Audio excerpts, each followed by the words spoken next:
So then... You are, honestly, you are brain dead. So you are one of the most stupid people. That I would rather have the monkey drive me home than you. So the thing is, so it lands back, it does a good job and everything, it gets out, and this is sick of bananas. This is where it turns a bit sad, because after it done that mission, right, because it happened and it was all safe and everything, the next one would have been to send man. Right. So the monkey enjoyed it, and it was like, well, I want to do it again, right? But they were like... So how did they know that? How did they know? Just the way it looked and what have you. It was like... Fuck off! Just the way it looked!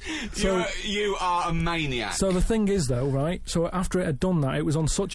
It could never get that high again. There was nothing that it could do. Went on tour, did it? It sort of ended up killing itself. Because it could never get that buzz that it got. Right, that was absolute bollocks. None of that is true, except they sent a monkey into space, and I'll check that. Absolute drivel. So, in your mind, it committed suicide. It went on a crazy bender, drinking drugs and women. And like then, it does happen. You hear about it. And then it was found in a motel room.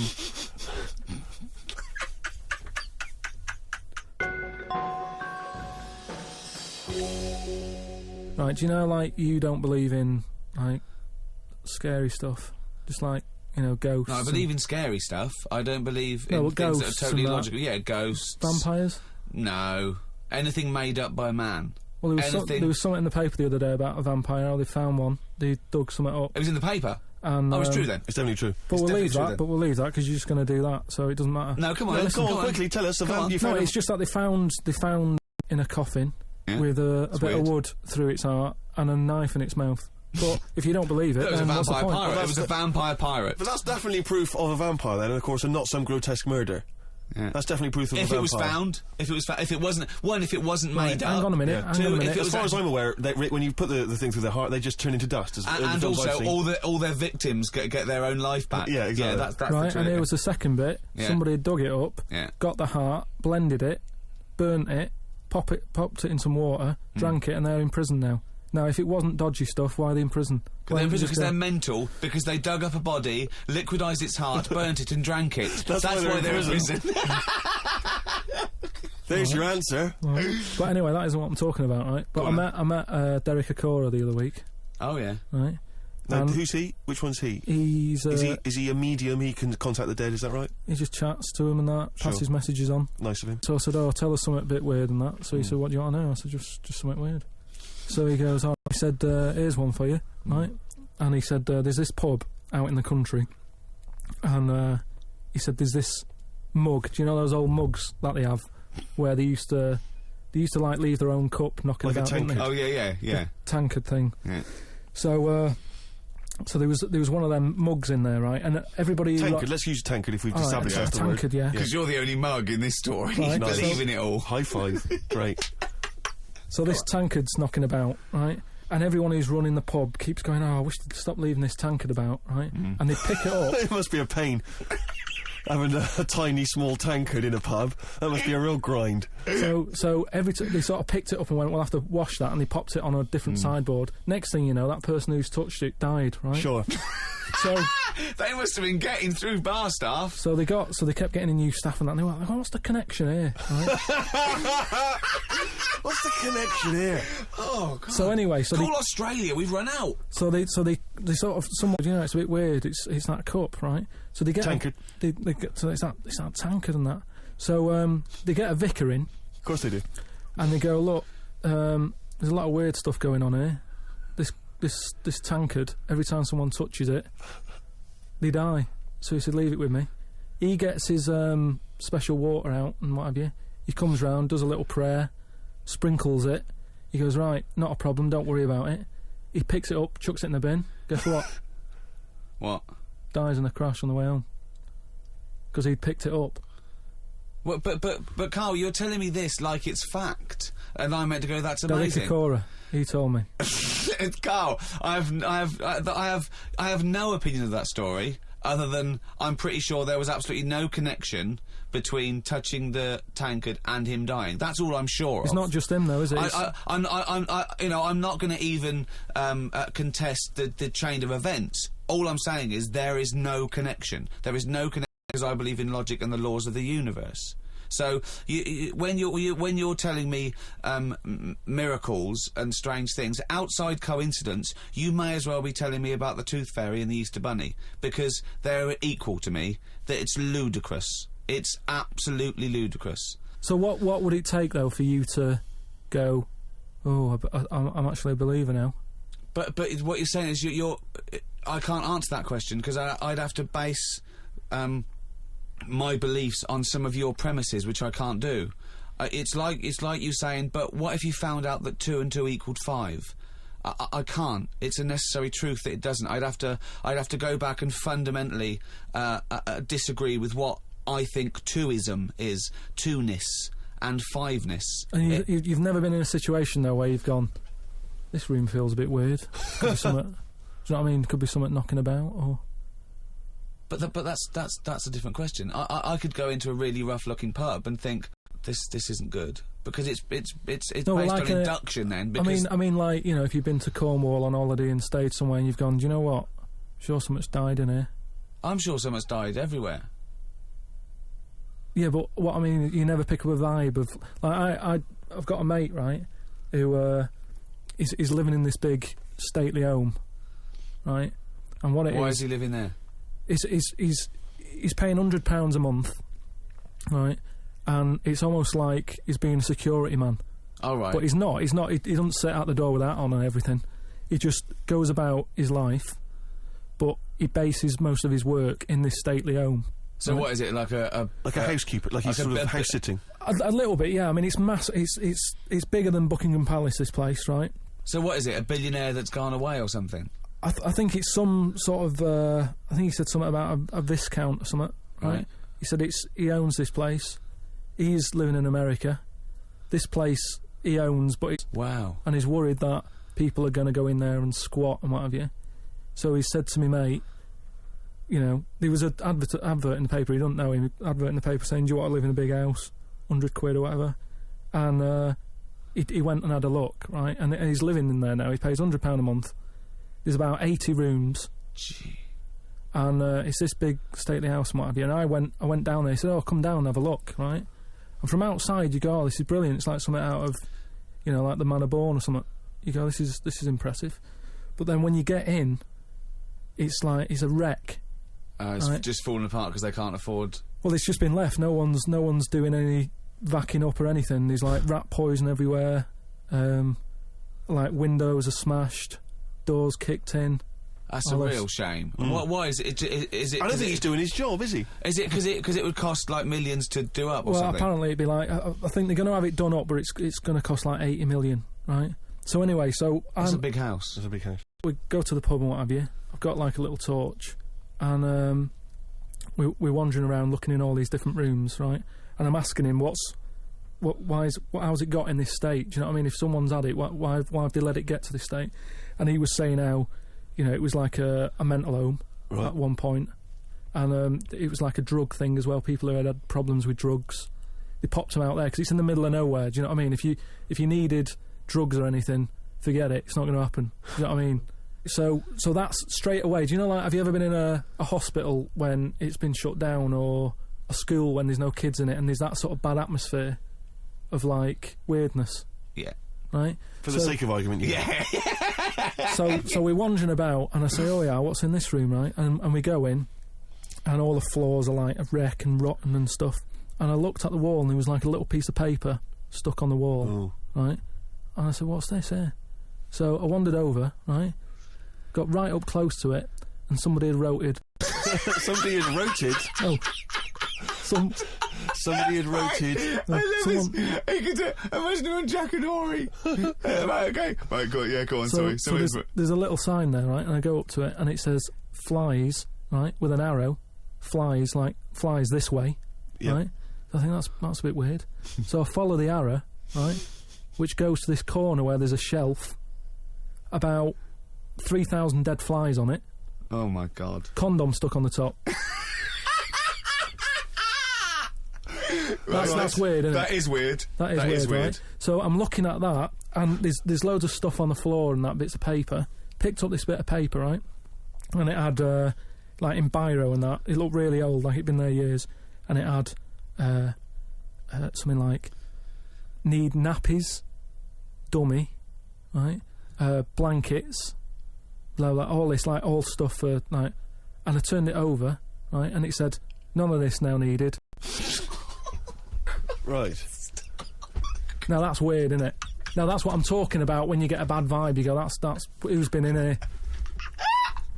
So I don't actually understand what point you're trying to make, Carl. Just because who's written that? Who's been in that room? Who's been in that state? And then straight away your mind starts going, oh, I'm getting bad vibes in here. But Carl, didn't you just tell us that this was once occupied by drug addicts and mentals, to use your word? Yeah. So haven't you put two and two together and thought that was probably who wrote it? That doesn't mean it's paranormal or ghostly. You walk into a building, it's a big, terrifying, empty house. It's terrifying in as much as it's cold and dark and drafty and a little bit spooky in this sort of illustrative sense. And insecure. Yeah, you're a bit nervous because it's got this sort of, it's got its bad vibe. It's just based on the fact that your mate's in charge. Yeah, that's terrifying. I mean, yeah, so it's like saying, are we scared of the dark? Yes, I understand why people are scared of the dark. I'm a little bit scared of the dark. You're walking along. Because you don't know what's in it. Yeah, you don't know what's in the dark. To make the leap then that you've got some paranormal sense, oh my God, I'm Carl Pilkington, and hang on, just like Derek Acora, I have sensed something strange and evil in this room. Wait a minute, there's some flies in a condom. I was right all along. That is weird. Flies in a Johnny equals badness. the flies in a condom was weird. It's weird, I don't know, but the note... Yeah. I just think of his face when he saw that, reading it by torchlight. You must have been terrified. It's a bit odd, isn't it?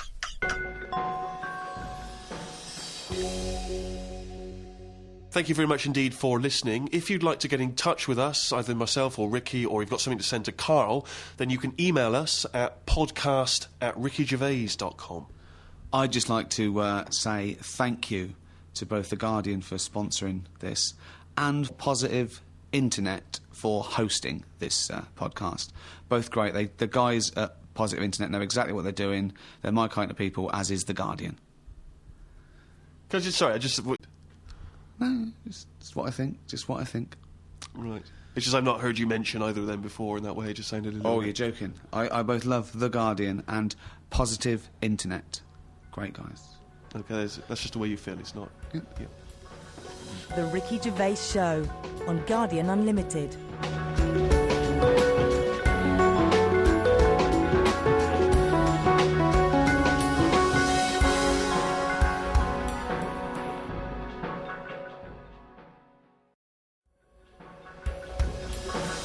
The Ricky Gervais Show on Guardian Unlimited.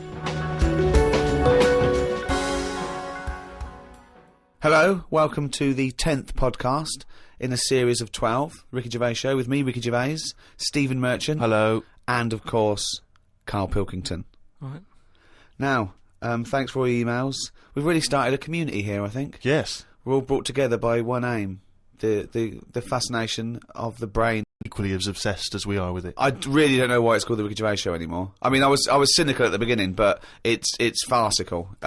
Welcome to the Carl Pilkington Show. Well, people say they'd like to hear more from you and I, but I don't see why when you've got this specimen in the room. I feel like the ringmaster, but the real star is the shaved monkey in a jar that we bring out. Do you know what I mean? Yeah. That's it. That's the star of the show, you know. Yeah. Well, we've had loads of emails, actually, and we've had one from Nige, who's done this brilliant cartoon of Carl on the beach. I think we should sell those as postcards. But someone's beaten us to selling merchandise. If you go to www.cafepress.com/Mr. Pilkington, someone is selling everything with Carl Pilkington's head on it. Now, these are bootleg goods. We're not making any money from it, but I'm strangely proud. I just love to see millions of people wearing a little T-shirt or a baseball cap or drinking out of a mug with his little round head on it. He's made a clock, which is perfect because it fits absolutely... You know what I mean? The sides of the head go right to the edge of the clock because it's perfectly round. I'd like to see maybe for Halloween with just Carl's face. Oh, just millions of people all look like Carl. Oh, that would be amazing. What a world that would be. Cheers for that, love. Yeah, it's Carl Pilkington here, just telling you about Channel 4 on a Friday. You've got new Green Wing, right? That's nearly ready. My Name is Earl, and the It Crowd. I mean, sort of being in the comedy business and that, I think it's fair to say I'm qualified to give my opinion, and these 3 things are funny. So yeah, stay in, watch it, have a good night, have a nice little brew with it, do what you want. At the end of the day, it's your life, innit? So, see it. Carl Pilkington! The Ricky Gervais Show on Guardian Unlimited. Still to come, of course, Monkey News and Carl's diary, excerpts thereof. I wonder if we should have a jingle for questions for Carl, because there's a lot of questions coming in for Carl. Okay. Oh, chimpanzee, that question's for Carl. Yeah, okay, no, fair enough, that works. This is from Jim and Bob in Manchester. Carl, talk to any animal. Which one would it be, and what would you say to it? Insect, animal, anything, fish, anything. Well, they said animal, but let's broaden it to anything. Animal, creature. Insect is an animal. Yeah, no, but I'm just, I don't want to get it wrong. I'm just thinking about. Yeah, there's a lot of stuff out there, isn't there? I'd probably go for the tortoise. Okay. Because it would take a long time to walk away from you while you were talking. No, just because most animals would be off straight away. Yeah. Just because they live for ages, so they'll have loads of stories. They've lived through a lot. You know what I mean? Through wars and stuff. Well, if you get an old one, that's about. Yeah, most of them have lived in a box in a garden for 52 years. No, but you get some that have been about. And even if it's in a box, you can overhear. They've really travelled, have they? Yeah. I mean, some of them have experienced more than you. Yeah. But they've broadened their horizons a bit more than you. They could probably teach you a thing or two, yeah. And what would you hope to learn from them? Just history. Right. From their very specific tortoise perspective. Other emails. We've had a lot of questions about time travel. People are fascinated about your approach to time travel. And I know we've talked about this in the past, but this is a very specific time travel question. If you had a time machine, Carl, to what event in your childhood would you travel back to, and why? What's the point in going back to things that you thought... No, it's just that it's never as good, is it? It's like a place you go on holiday, and you go back thinking it'll be as good as the first time. It never is. So I don't believe in going back to places. What do you understand the question as? Do you think they're asking, would you go back like a ghost and spy? Would you go back and you've got your childhood back? You are that child again. You're in the body. You are the child. Or you've got your adult head and experiences on. Rick, I really don't think Carl was thinking there was any of those variations. Let's be honest. But now that you've flagged them up, I think he was thinking of him as he is now in school with a cap on. yeah. But too big for the chairs. Yeah. No, I don't think I would go back. It's all happened now, isn't it? Yeah, but it's an email to a podcast for our own amusement. Well, okay. Choose an event. Okay, forget the time travel thing. No, hang on. I think let's clarify one of Ricky's points. What if you could go back and you could live that moment again? How would you do it differently? There's been times where I've gone, oh, that was a bit out of order or whatever. But then you learn from your mistakes, don't you? So I don't want to go back and change stuff, because it's like that thing that they go on about, innit, where they blame the butterfly on an earthquake. It's going to happen. If it wasn't that butterfly, it's another one. So why pass the buck, is what I'm saying. So you've got no regrets. There's nothing in your past you'd want to change or do differently? What about if you went back and you spied like a ghost on something? You couldn't change anything, but you could have a look at someone and just sort of look, like Ebenezer Scrooge does, the Ghost of Christmas Past. He goes back and he's sort of like looking at himself dancing and stuff, or... What would you do? What would you go back and have a look at? Yeah, but you're asking me to change. I don't want to change. You're not changing, you're just observing. It's impossible. All right, I tell you. It's not going to happen. You're not going to have to do this. It's impossible. Right, yeah, I nearly died once, didn't I? On an ice pop. Right. Right. Now, maybe if I would have died, I'd say, well, let's go back to that, and I won't have an ice pop. You wouldn't be doing the podcast if you'd have died. You wouldn't be having this email put to you. What are you That's talking absurd. about? You're now saying... You're rewriting history and then going back to change it. Yeah. There's no need. You didn't die. Well, and we've changed it. You can't change anything. You're just going to go back and watch something. Would you like to go back and watch yourself choking on a Mr. Freeze? No, that's what I'm saying. That's why I wouldn't go back now, because I'm all right. I haven't had one since. I've learnt a lesson. I'm not missing them ice pops. So... I don't think you're making the most of this opportunity to fantasise. I don't see the point in going back in anything. I mean, do you mean go back in time to the point of you can see, like, Rome in its working day? What, in your childhood? Was Rome about when in your childhood? Were there gladiators in your childhood? Well, that's what I'm saying. Everything I've been through, so why see it again? Forget it. It was just a nice little question. I mean, that shows the lack of imagination. Your mind can't fathom something unless it's, like, got two heads. But I don't see the point in doing something twice. Because the thing is, say if there's one good moment when I was about 6 that I loved, I'd then have to go through all the other 20 years again. Well, why? Why have you imposed that? It's a fantasy. Make it up. You could go back and come back again. Yeah, whiz back and fast forward 35 years. Nah. Brilliant. No. Like it was on offer. Like this was really on offer. Move on. Migrant workers in South China are wearing adult diapers on packed trains heading home for the New Year holiday because they've got no access to the toilet. Many supermarkets in this particular part of China have reported a 50% increase in sales of adult nappies for the train trips. Now, what do you make of that, Carl? You're on a long, long train journey, 3 hours, 4 hours. You know there's no toilet. You know you're going to need to go. Pop on a... Why isn't there any toilets? They just aren't on the trains. And they're a really long journey. Yeah. How long? Hours. Well, very long in China. It's a big country. I wouldn't... I couldn't do it. I'd have to hold it in or something. Just like... I mean, when I was a young kid, I don't know how young you are when you wear a nappy and that, but I remember that I didn't like it, doing it in a pair of pants like that, a pair of nappies and that. And I used to have to, even when I was too small to sort of get up on the toilet and that, because you'd fall in. My mum knew that I didn't like nappies and that. I used to just go in the corner, just near the kitchen, in this thing that, like a litter tray. That cat's having that. I mean, it wasn't like that, but that's the same sort of idea. And I'd go there, and I'd do my thing, and my mum used to say, "Oh, he's going there. Don't look at him," and that, because it put me off. Like cats don't like being watched when they do it. When they go in their litter tray in the kitchen. No, they don't. They don't like it. I tested it again. What are you, just like a little feral kid, just running around and going to the litter tray up and then running up the curtain and eating a sweet at the top of the pelmet? No, but nobody likes being watched, and that's what I'm saying. If you're sat on a train and you're knocking one out and that, and everyone's looking at you, I don't think it'll catch on. Well, it has caught on. They're all doing it. They're just sitting there. They're doing, they're reading the paper, doing Sudoku, and they're looking round when they're going. They're thinking, oh, no one knows I'm going. And everyone's thinking that, and everyone's going. I mean, it's partly because there are 120 million peasants from China's vast rural areas who swarm into the cities for work.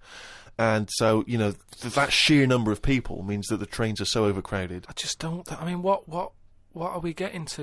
You know what I mean? What's going on in the world that this is happening? I know. I mean, people have always had to travel for ages. I just don't... I don't understand why there isn't a toilet on it. We're going backwards. We're going backwards. Aren't we? Why isn't there a toilet on it? Maybe there is, but maybe people are thinking the queue is going to take forever. If you've got 125 million people yeah, going but not back. everybody wants to go at once. I mean, I know Chinese and all that are like at the forefront of everything that goes on in the world, inventing stuff first, but this isn't one of the best that they've come up with. What have they invented then, the Chinese? Just loads of stuff, haven't they? Yeah, well, loads of stuff. I was going to ask you. You seem quite educated on the subject. But... they did them cat mop things that I told you about. Brilliant. This was where you put mops on the feet of cats, was that right? Yeah. And they Brilliant. wander about the house, clean up and that, wash the floor for you whilst they're pottering about. They've done like hats with umbrellas on them. They've done. I mean, they're known for like coming up with stuff first. Yeah, I mean, my first thought was gunpowder, but yeah, cats with mops is good as well. Just a final mention of one of the emails that came through from Phil Hobby in Falmouth in USA. He says, "Hello chaps, just wanted to let you know that I was at a party on Friday and I bought 2 remixes of I Could Eat a Knob at Night on a CD. Let me tell you, I played them at the party. They were huge. They were a smash. By the end of the night, the party was hip to the words I Could Eat a Knob at Night. Half of them were even singing along. So big thanks to you, Ricky, Stephen, Carl. Now, what would be ideal, of course, I suppose, is one of the big superstar DJs, if they could drop that into their set. A Carl Cox, a Fatboy Slim. Tong. Pete Tong, yeah. Boy Tong. He got power, and I'd love to hear him drop it. Maybe even, and I suppose Westwood wouldn't be able to put that in. I know he's more of a hip-hop guy. But, yeah, so, I mean, if you at any point ever hear I Could Eat a Knob at Night, the remix, at any kind of club event, let us know. We'd love to hear about it. Yeah. The Ricky Gervais Show on Guardian Unlimited. Well, now to one of our most popular features. I mean, this could even rival Monkey News one day. It is Monkey News. It's it's news from the point of view of a monkey, a shaved monkey. It's Carl Pilkington's diary. Oh, he's written it down, yeah. Was that the jingle, or were you just annoyed about something? Okay. Podcast. We had a meeting after. I don't like meetings as I can't keep focused on what people are talking about. I think Ricky has the same problem as after 25 minutes he was trying to wrestle me. I tried to do what spiders do and stayed still as if I was dead. But Ricky just stayed on top of me, not moving. A bit like when you see one of them big snakes swallowing a sheep. Ricky got bored and released me. I went home thinking, why had I left my old job for this? A homeless man asked me for some money, but I didn't feel like I should treat him as I felt that he'd probably had a better day than me. Oh, God. Suzanne called me to say she'd gone for a haircut and that she'd meet me in the supermarket. I went to the supermarket, but she wasn't there. I called her and she said she was near the fruit aisle. I went to the fruit aisle and she wasn't there. Turns out she was in a different supermarket on the other side of town, and that if I'd listened to her properly, I'd have known that. I didn't want to say that What, you just went to the first supermarket you thought of? As a I'm in the supermarket, alright, bye. I didn't want to say that I hadn't heard her properly, because my ears were ringing a bit from the wrestling from earlier. 25 minutes later, I met up with Suzanne. Her haircut wasn't that bad. Normally her haircuts are followed by an argument between us as she pays over the odds for some daft haircut that's the latest style. Brilliant. I wish she'd take a picture out of a magazine or ask for a style rather than letting the hairdresser do what she wants.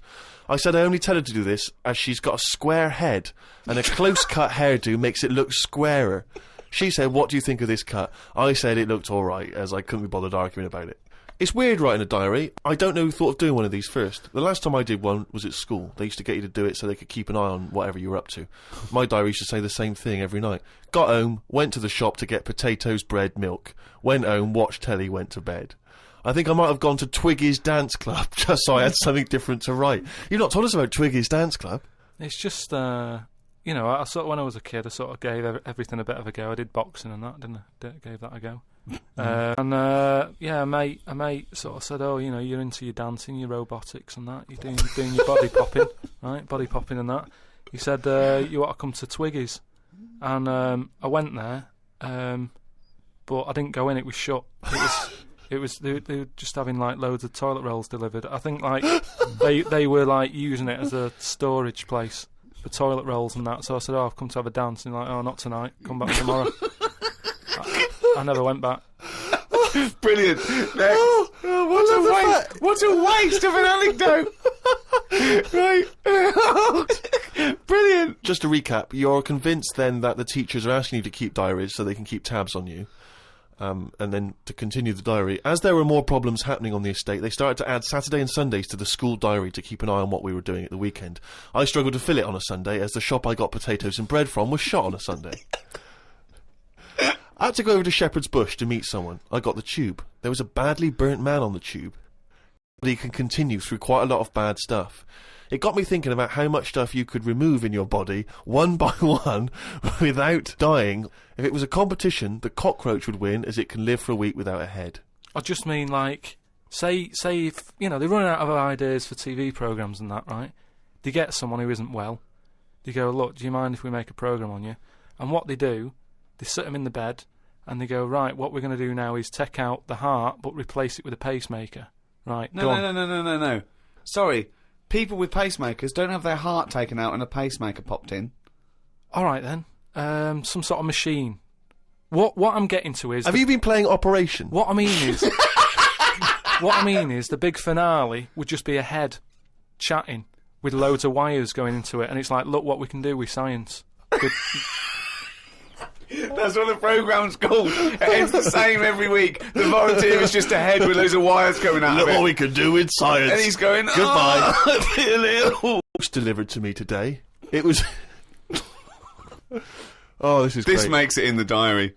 Got some post delivered to me today. It was addressed to Mr. Dilkington.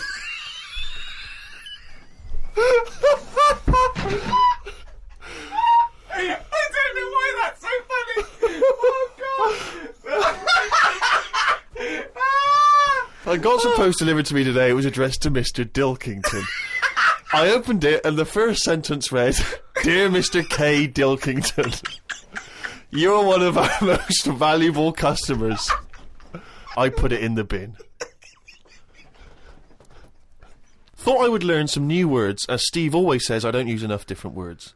I read in the Fortean Times that the word "wew" means an ugly female ghost with drooping breasts. What do you mean? Is that how am I pronouncing that right? Who's using that word? Who is using that word? It was just W-E-W-E. Let's call it an ugly female ghost with drooping breasts. I think I'm right when I say there are too many words in the world. I don't think I will ever get round to using the word woo.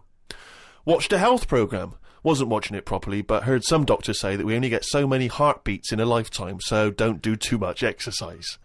I told Suzanne, and she said I probably hadn't heard it right. We got talking about death. Suzanne said she didn't like thinking about it. I said she might end up being a woo. I was chuffed as I'd managed to use my new word. I went to the supermarket to get tonight's tea. On the way, I stopped and looked in the fishmongers at all the different fish they had in the window. It's like a child in one of those kids' TV shows. I know. Mr. Pilkington went to the fishmonger. He stopped and looked at all the fish in the window.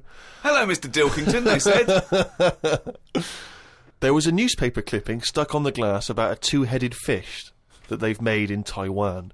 I don't see the point in doing this, as a fish having two heads causes hunger problems, as the head is the bit you throw away. Invent a fish with two bodies, and I'd say well done.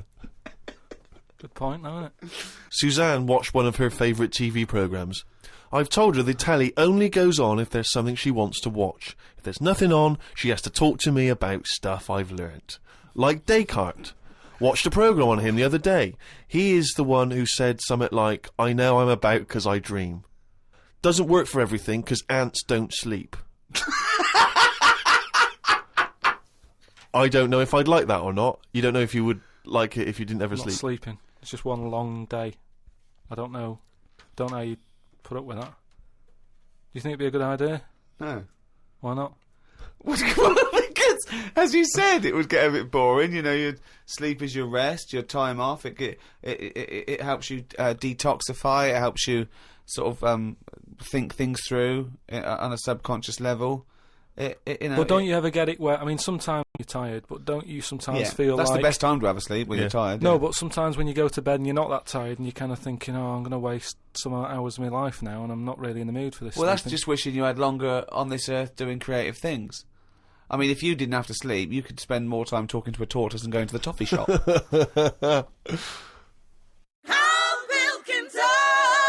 Alright, just doing a little advert for Friday Night Comedy on Channel 4. I mean, I don't know what you're doing. You might be going out and that, doing something nice, which, you know, if you are, then fair enough, go out. But I'm just saying, if you're staying in, you've got new Green Wing, right, that's nearly ready. Got My Name Is Earl, The It Crowd, all funny stuff and that. Don't know about you, but, you know, I'll be staying in watching it, just having a bag of crisps and stuff. So if you're staying in, put the telly on, do that. If you're going out, go out, have a nice night. See you later.